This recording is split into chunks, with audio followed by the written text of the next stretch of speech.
Olá, pessoal. Vamos dar sequência aos nossos planos de estudo, tutorado do 8º ano de História, volume 5. São 4 semanas de estudo. Primeira semana, o primeiro reinado no Brasil. Segunda semana, o primeiro reinado no Brasil, continuando. Terceira semana, ainda o período regencial. E a quarta semana, as revoltas no período regencial. Então, são 4 semanas de estudo, totalizando 3 aulas por semana. Aí a unidade temática, o Brasil no século XIX, objeto de conhecimento, Brasil, primeiro reinado, período regencial e as contestações ao poder central, habilidade aí trabalhadas, discutir a noção de tutela dos grupos indígenas, participação dos negros na sociedade brasileira no final do período colonial, identificando permanências na forma de preconceitos, estereótipos e violências sobre as populações indígenas e negras no Brasil, bem como para as populações quilombolas e indígenas em Minas Gerais e nas Américas. Então, vamos para o nosso texto, o turbulento primeiro reinado no Brasil, a Batalha de Genipapo e a Confederação do Equador. Bom, ao imaginarmos o famoso grito do Ipiranga, proferido pelo então príncipe regente do Brasil, Dom Pedro, na época, em 7 de setembro de 1822, proclamando a independência do Brasil em relação a Portugal, geralmente somos remetidos a um cenário épico, heróico, com cidadãos orgulhosos de seus líderes e feitos. Automaticamente temos a impressão de que toda a sociedade brasileira desejava, com seus profundos sentimentos, sua libertação do laço lusitano, do laço português, e que festejaria a plenos pulmões o grito de independência. Entretanto, a história oficial traz um cenário bem mesmo romântico do que o imaginário da sociedade aspirava. Segundo parágrafo, é preciso lembrar que, no Brasil, residiam milhares de portugueses leais à coroa portuguesa, ao rei português, desde comerciantes que teriam mais lucros com a volta do país à condição de colônia, a altos funcionários administrativos ligados a Portugal, e não eram favoráveis ao processo de independência do Brasil. Nas províncias, nos estados aqui do Maranhão, do Pará, do Piauí, Ceará e na Cisplatina, grupos favoráveis ao rei ofereceram resistência ao governo de Dom Pedro, não aceitando o rompimento dos laços com a metrópole. Foi exatamente no Piauí que ocorreu o mais significativo embate, ou seja, a luta entre os grupos de resistência à independência e aqueles que apoiavam Dom Pedro. No dia 13 de março de 1823, na Batalha de Genipapo, tropas do Piauí, com apoio de maranhenses e cearenses, combateram os portugueses, resultando na prisão do então governador da província, do estado, que posteriormente foi deportado para Portugal. Ocorreram batalhas também nas províncias da Bahia, Maranhão, Pará, e no final, em 1823, a resistência foi finalmente vencida. A turbulência política continua, com os crescentes embates de interesses entre a elite agrária e o autoritarismo de Dom Pedro I. Na Câmara dos Deputados, as divergências entre apoiadores e opositores do imperador resultou na criação de 2 grupos distintos, diferentes, a partir de 1826, que eram os liberais, um grupo formado por desejosos do fim da escravidão, sistema educacional livre do controle religioso e maior autonomia das províncias, dos estados, e tinha os conservadores, que apoiavam o sistema vigente, o governo do Dom Pedro I. Bom, em 1824, após a nomeação de um novo presidente para a província de Pernambuco, os idealistas liberais, Cipriano Barata e Frei Caneca, passam a condenar, através da imprensa, o autoritarismo do imperador, propagando ideias republicanas e chamando o povo para uma revolução. Os revoltosos tomam o poder na província e, com o apoio do Rio Grande do Norte, Ceará, o estado do Piauí, da Paraíba, proclamaram a Confederação do Equador, que era uma região republicana livre, independente do Brasil imperial. A reação do Império foi reprimir com violência e revolta em Pernambuco, prendendo revoltosos e executando seus líderes, inclusive o Frei Caneca. Aí está a imagem da representação aí do Frei Caneca na execução. Bom, vamos para atividades, então. Descreva a Batalha de Genipapo, explicando os motivos do conflito. Bom, essa Batalha do Genipapo foi um dos confrontos mais sangrentos da independência do Brasil. O conflito ocorreu no dia 13 de março de 1823, às margens do rio Genipapo, tá? Na Vila Campo Maior, no Piauí. Então, foi uma luta pela independência sangrenta, foi um movimento, uma luta muito sangrenta que aconteceu no Brasil. Eles queriam realmente aí uma guerra de independência, ocorrida em 1823. Bom, a número 2. O que foi a Confederação do Equador? Essa Confederação do Equador foi uma das muitas revoltas que vai ocorrer no Brasil imperial. Ocorreu no ano de 1824. Na província, no estado de Pernambuco, como um movimento de resistência ao governo de Dom Pedro, as medidas do imperador Dom Pedro I. Também tinha entre seus objetivos a intenção de separar efetivamente do território brasileiro, constituindo um novo país, uma nova república. Depois, questão número 3. Qual era o posicionamento da maioria dos portugueses que residiam no Brasil sob o processo de independência em 1822? Bom, os portugueses que residiam no Brasil, eles queriam que o Brasil se tornasse colônia novamente, que ficasse sob a tutela, sobre o jugo aqui de Portugal, sobre o domínio de Portugal, porque era lucrativo para eles. Então, eles apoiavam Portugal, tá? Queriam que o Brasil não fosse independente de fato, que voltasse a ser colônia de Portugal, porque era lucrativo para eles. Bom, agora vamos para a semana 2, coloque aí em destaque no seu caderno, aí os conteúdos relacionados à Lei de Terras de 1850, que é criados aqui no Brasil, que a partir de 1850 você só pode comprar terras aqui, é propriedade, antes não, antes você desmatava e pedia o título de posse, você não comprava. A partir de 1850, justamente para barrar a reforma agrária mesmo no Brasil, para ninguém ter acesso à terra, só através de compra. Depois, patrimonialismo, as regências e as revoltas regenciais. Então, vamos lá? Continuando aí dentro da temática, primeiro reinado, semana 2. Tema, o primeiro reinado no Brasil. Título, a consolidação e o declínio de Dom Pedro como primeiro imperador do Brasil. Uma importante batalha para a consolidação do Brasil como Estado independente travava-se nos salões de uma Assembleia Constituinte. Quando falo em Assembleia Constituinte, aqui são as leis, Constituição, deputados, as câmeras aqui, Senado. Então, é a Assembleia Constituinte. A elite agrária brasileira reunia-se em assembleia no intuito de elaborar a primeira Constituição, então, para o Brasil. Aqui, a primeira Constituição do Estado brasileiro independente, determinando os parâmetros políticos e sociais para a sociedade, que a partir de 1822 não estava mais sob as ordens da coroa portuguesa.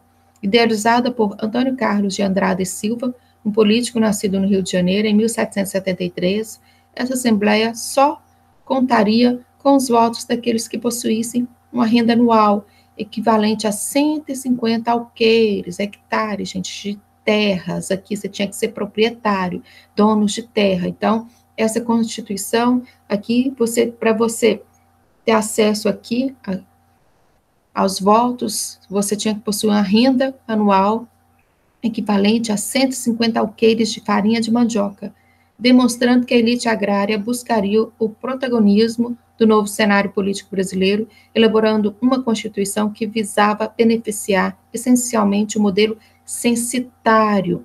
Essa Constituição ficou conhecida como Constituição da Mandioca. Quando eu falo modelo censitário, voto censitário, era só quem tinha bens, dinheiro, podia votar. O voto não era universal, era censitário.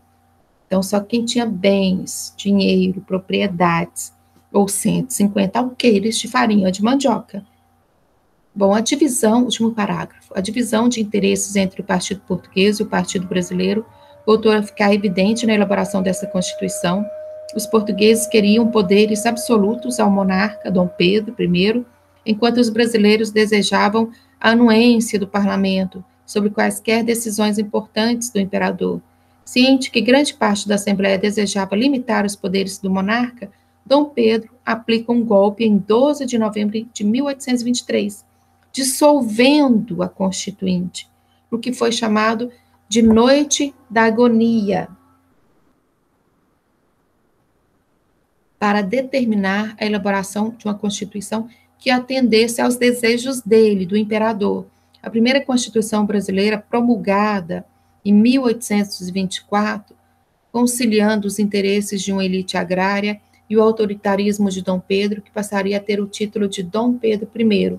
Dentre seus aspectos, podemos destacar as seguintes determinações. O território foi dividido, então, em províncias, em estados governados por um presidente indicado por Dom Pedro I. O Brasil torna-se um império com a divisão dos poderes, dividido em três, né? Os três poderes, legislativo, executivo e judiciário. Entretanto, foi dada ao imperador a prerrogativa do quarto poder, o moderador. Ele que inventou isso. O que seria esse poder moderador? Garantindo-lhe o direito de intervir nos demais poderes. Isso é ruim, porque ele vai intervir no legislativo, quem legisla as leis, executivo, quem executa, e o judiciário, quem julga as leis. Então, ele podia intervir, ou seja, a palavra final era dele, o quarto poder, o moderador. Isso não existe. Ele criou isso aí, quarto poder. Bom, os bens adquiridos pela elite no período colonial foram garantidos pela nova Constituição, incluindo terras e escravos. O catolicismo torna-se a religião oficial do Império. O direito ao voto para o legislativo seria indireto e censitário, só quem tem bens, dinheiro, podia votar, ou seja, de acordo com a renda mínima, favorecendo a elite agrária. Bom, o processo de independência foi extremamente oneroso, caro, tá? Para o Império Brasileiro, pois o Brasil, além de ter que restabelecer seu sistema produtivo, ter suas despesas militares aumentadas para a defesa do território, teve que pagar uma indenização aos portugueses para obter reconhecimento da independência. A economia brasileira entrou em grave crise durante o primeiro reinado. Isso associado às medidas desastrosas de Dom Pedro para recuperar a economia, aumentando impostos e emitindo mais moedas, levando vários a falências, inclusive o Banco do Brasil. Lembrando que o Banco do Brasil foi criado em 1808 pelo Dom João VI, tá? O pai do Dom Pedro I. Bom, último parágrafo. Sem popularidade, abandonado pela elite agrária e pelos militares, Dom Pedro abdica do trono em favor de seu filho, Pedro de Alcântara. Ele nasceu aqui no Brasil, mas na época ele tinha apenas 5 anos de idade. E retornando a Portugal em 1831, onde assumiria o trono português, aí Dom Pedro I volta então para Portugal. A saída de Dom Pedro I representa essa ruptura definitiva do Brasil com Portugal. Bom, agora a pergunta, o que foi, atividades, o que foi essa Constituição da Mandioca? Essa Constituição da Mandioca, gente, o que aconteceu? Em 3 de junho de 1822, sobre convocação do então príncipe regente Dom Pedro I, e tinha o objetivo de elaborar uma primeira Constituição brasileira. Dom Pedro I declarou que aceitaria a Carta Constitucional, a Constituição, contanto que ela fosse digna do país e do imperador.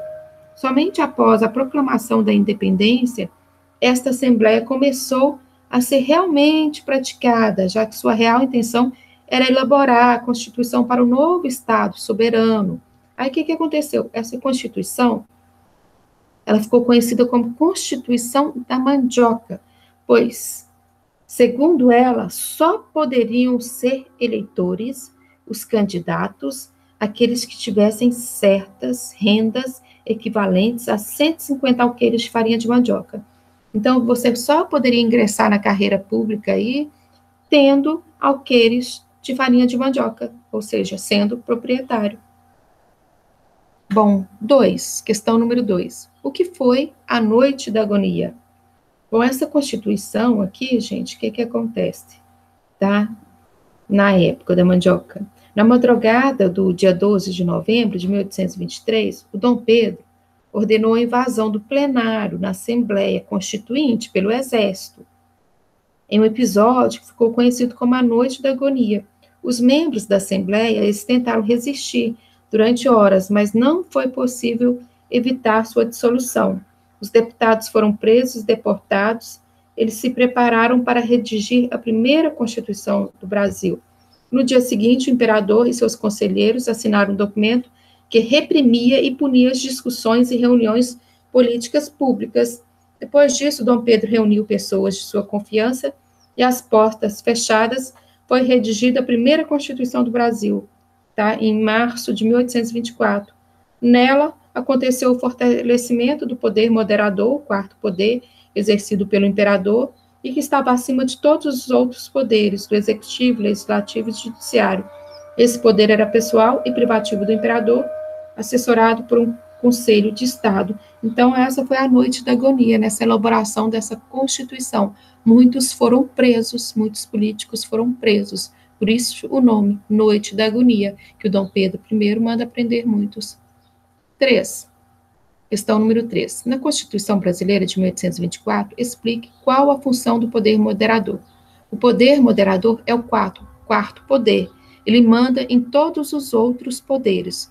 Ele manda no poder executivo, legislativo e judiciário.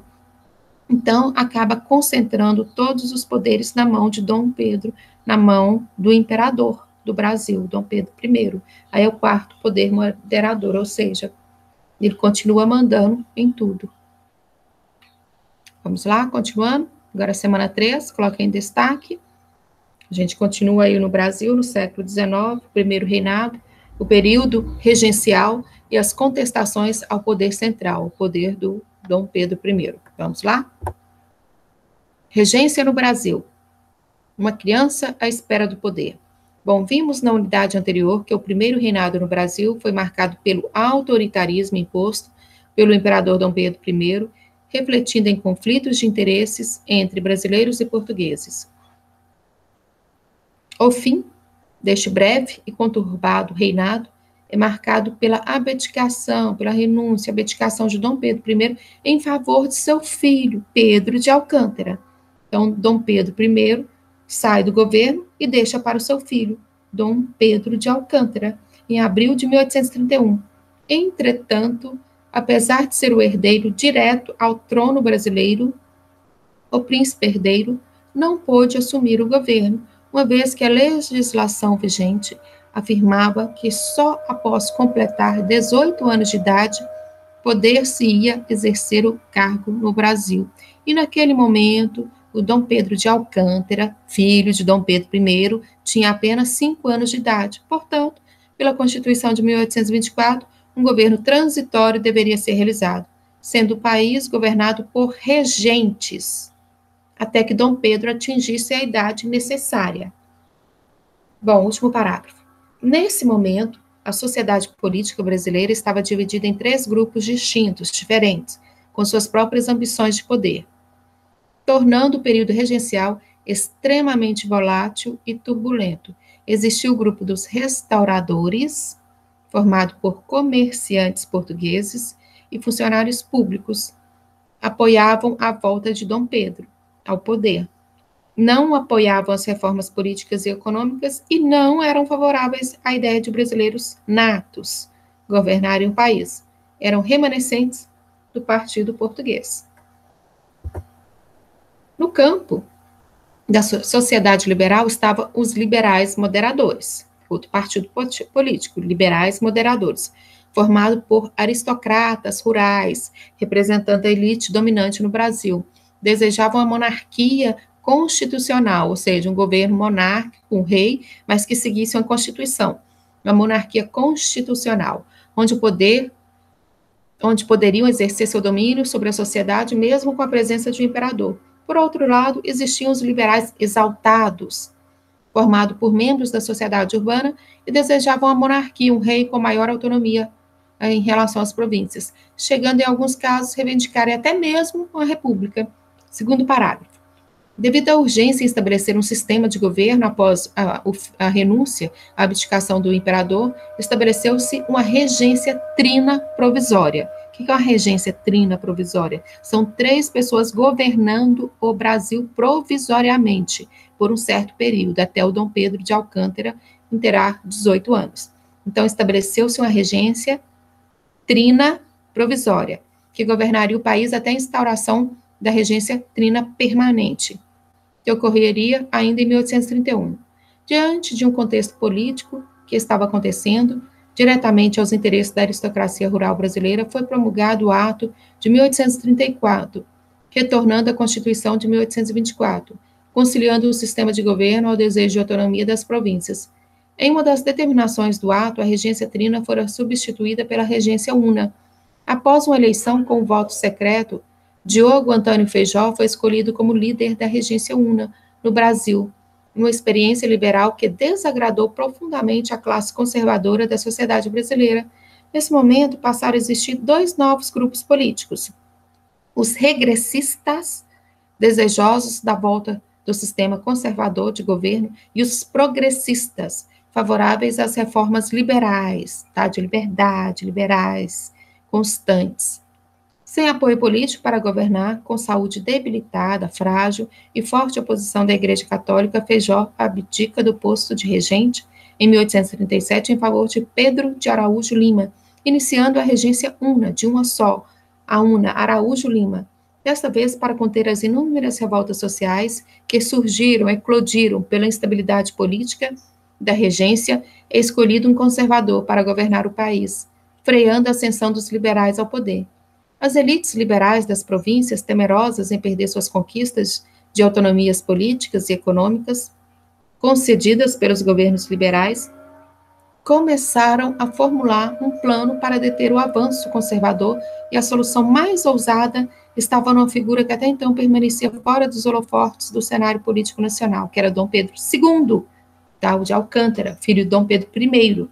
Diante de um cenário político instável, com várias revoltas sacudindo o país, os liberais antecipam a coroação do jovem príncipe para o ano de 1840.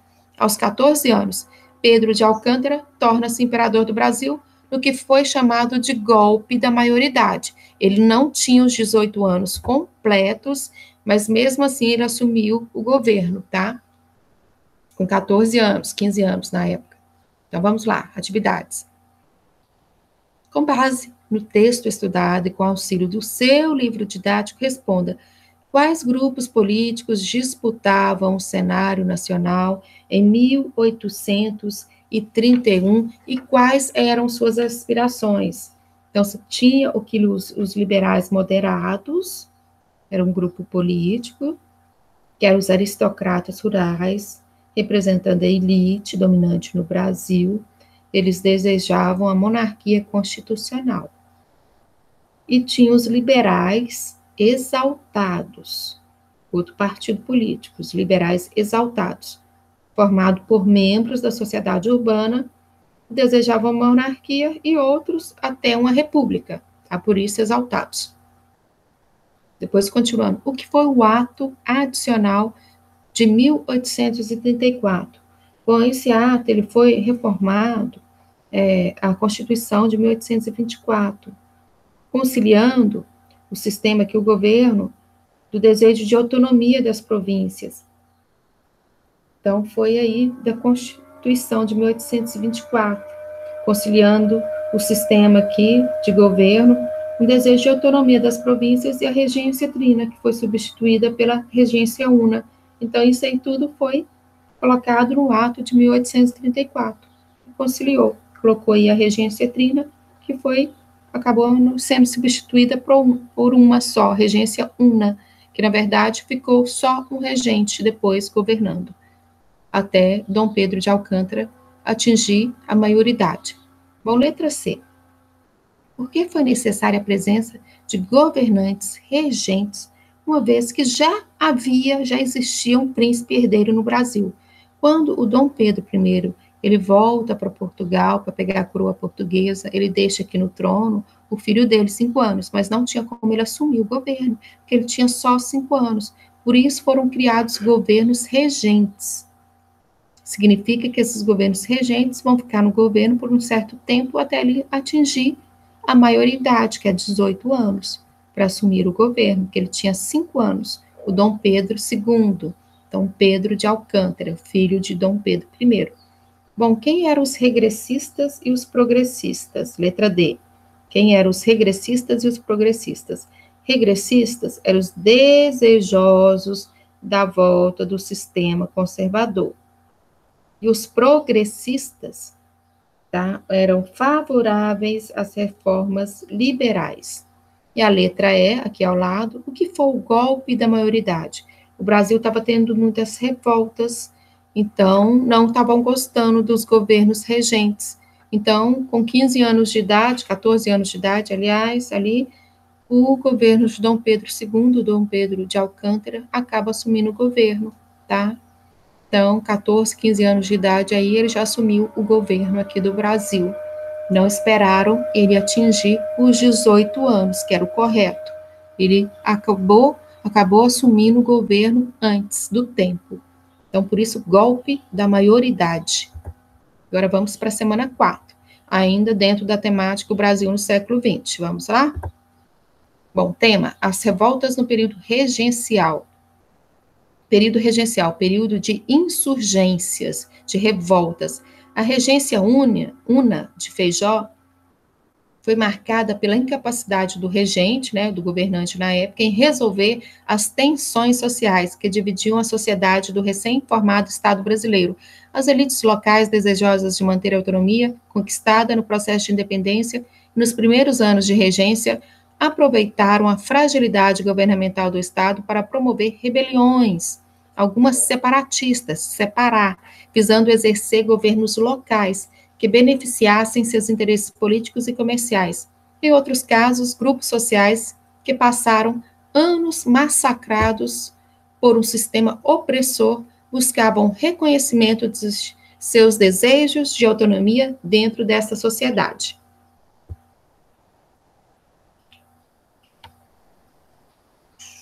Em 1837, na província da Bahia, o médico e jornalista Francisco Sabino liderou um grupo de descontentes de militares.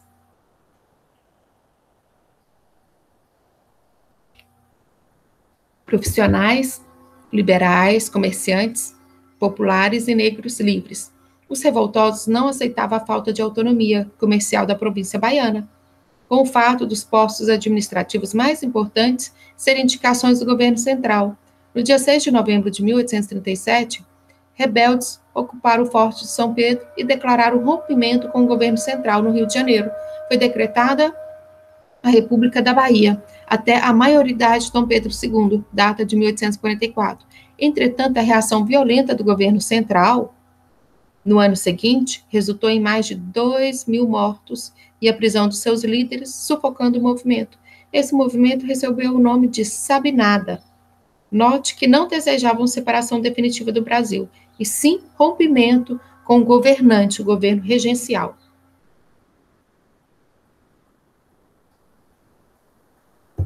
Segundo parágrafo. Em 1835, também na cidade de Salvador, uma revolta de escravizados escancarou problemas gerados pela manutenção da mão de obra escrava no Brasil. A chamada Revolta dos Malês, organizada por cerca de 600 escravos negros escravizados, declarados como muçulmanos, malês no idioma iorubá, buscou libertar escravos nas proximidades da cidade, matando algozes, ou seus traidores. O objetivo mais amplo era acabar com a escravidão no Brasil, mas apesar do forte idealismo, a revolta foi sufocada pelas tropas do governo. No Maranhão, em 1838, o movimento, liderado pelo artesão Manuel Francisco dos Anjos Ferreira, o Balaio, buscou acabar com a opressão imposta pelos grandes fazendeiros da região, responsáveis por um sistema que deixou grande parte da população na mais profunda miséria. Na balaiada, como ficou conhecida, artesãos, vaqueiros, escravizados, camponeses, que tomaram o poder central e decretaram a expulsão dos portugueses da região. Com a ajuda de tropas do Rio de Janeiro, o governo maranhense combateu violentamente os revoltosos e sufocaram o movimento em 1841, deixando um saldo de 12.000 mortos entre camponeses e escravizados. Na província do Grão-Pará, havia um descontentamento por parte da sociedade local contra a presença de portugueses. nos mais altos cargos públicos desde o primeiro reinado. Os comerciantes locais buscavam livrar-se do controle imposto pelos comerciantes, que, por contar a administração local, impediu o crescimento econômico dos nativos. O abismo social existente na região, onde uma parcela de ricos comerciantes contrastava com a massa gigantesca de camponeses indígenas que viviam em condições de miséria extrema, foi outro fator determinante para a deflagração do movimento da cabanagem, que ocorreu no Grão-Pará, cabanagem, que era liderada pela população mais pobre, residente em cabanas às margens dos rios. E em 1835 e 1840, grupos de rebeldes combatiam tropas governamentais pelo poder da província, do estado, do Grão-Pará, terminando com a vitória do governo, e deixou um resultado estimado de 30 mil mortos. Outro pequeno movimento de contestação ao domínio dos comerciantes portugueses na sociedade local ocorreu em Cuiabá, Mato Grosso, em 1834. Comerciantes locais reivindicavam maior autonomia na província e passaram a realizar saques e assassinar portugueses, tomando o poder na região por 3 meses. Entretanto, o movimento foi reprimido e seus líderes presos, o que foi chamada de Rusga Cuiabanas. Então, esse movimento aconteceu em Cuiabá, em 1834. Também desgostosos com o governo. Último parágrafo. A mais duradoura rebelião regencial ocorreu na região sul e recebeu o nome de Guerra dos Farrapos, ou Revolução Farroupilha. Na época, estancieiros, que é fazendeiros locais, tinham como objetivo econômico a criação de gado para a produção de charque. Como tinha um relacionamento estreito com as comunidades do Uruguai, onde possuíam grandes propriedades de terra, os estancieiros, fazendeiros, pediam ao governo central a livre circulação de mercadorias, de gado, entre os dois países, facilitando o transporte de seus produtos. Em contrapartida, pediu aumento da taxação de vinhos da Argentina, pois a taxa cobrada deixava o produto brasileiro com valor mais alto que os produtos importados. Bom, a Revolução começa quando os estancieiros, os fazendeiros aí, o fazendeiro Bento Gonçalves depõe o governador do estado, da província, assumindo o controle governamental. 3 anos mais tarde, os rebeldes declararam a República de Piratini, que era uma nação separada do Brasil, e foram seguidos por estancieiros de Santa Catarina, proclamando a República Juliana, com a liderança do italiano Giuseppe Garibaldi. Tropas governamentais partidas do Rio de Janeiro foram enviadas para sufocar o movimento, travando batalhas que durariam 10 anos e um número elevado de mortes. Ao fim do movimento, Luiz Alves de Lima e Silva, o Barão de Caxias, que futuramente foi chamado de Duque de Caxias, liderou um exército de 12 mil homens e venceram os farrapos. Apesar de serem separatistas e persistirem por uma década, o governo imperial anistiou os revoltosos, respeitando as patentes militares conquistadas no exército dos farrapos e atender o desejo de aumentar a taxação de produtos estrangeiros. Tudo isso em função daquela região ser de importante estratégia para o Império Brasileiro. Certinho? Então, vamos lá. Atividades. Bom, diante do que foi, estudado sobre o período regencial aqui e as revoltas ocorridas no período, redija, escreva aí um texto explicando como a instabilidade política da época favoreceu a eclosão, o surgimento de conflitos em praticamente todas as regiões do território brasileiro. Analise as causas de todos os conflitos estudados e busque achar o denominador comum em todos os movimentos. Então, todos esses movimentos estavam desgostosos com o quê? Com o governo na época, com a regência, que o Dom Pedro II ainda não tinha assumido o governo, porque ele tinha 5 anos quando o pai dele foi embora.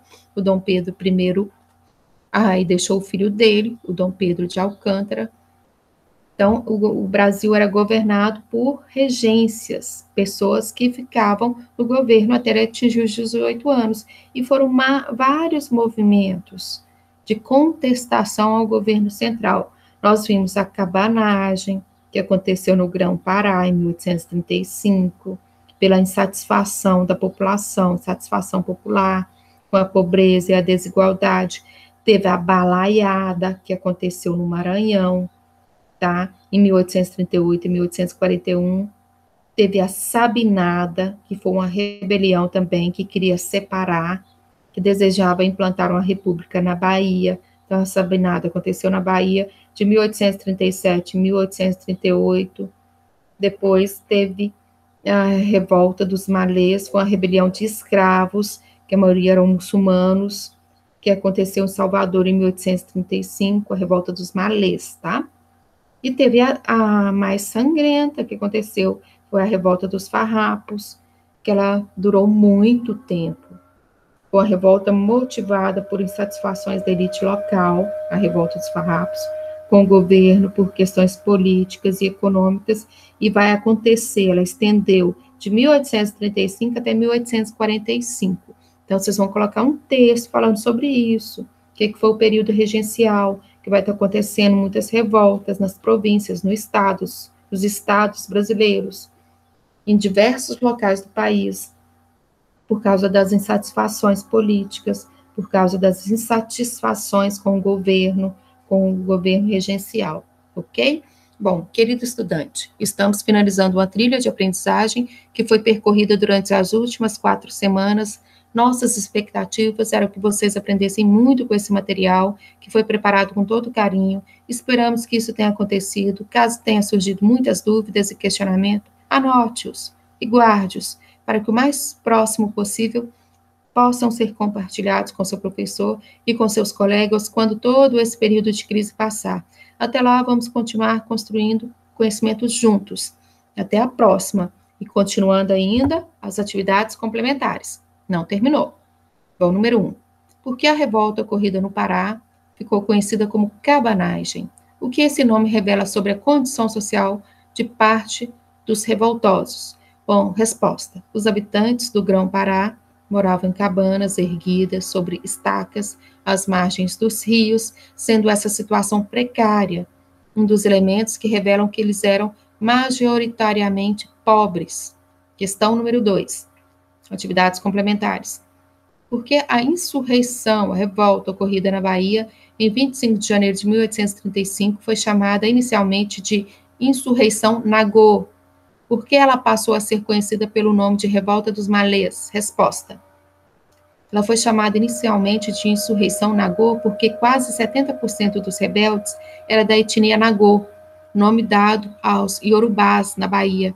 Depois ficou conhecido como Revolta dos Malês, porque seus principais líderes seguiam o culto malê, uma religião mista composta de elementos africanos e muçulmanos contidos no Corão, que é o livro sagrado deles, Corão ou Alcorão, Corão, que é o livro dos muçulmanos. Ponto 3. Explica o que foi o haitianismo. Resposta. O haitianismo foi o medo das elites de senhores de escravos, da união dos escravizados, de haver uma grande rebelião que abolisse a escravidão e eliminasse os brancos. 4.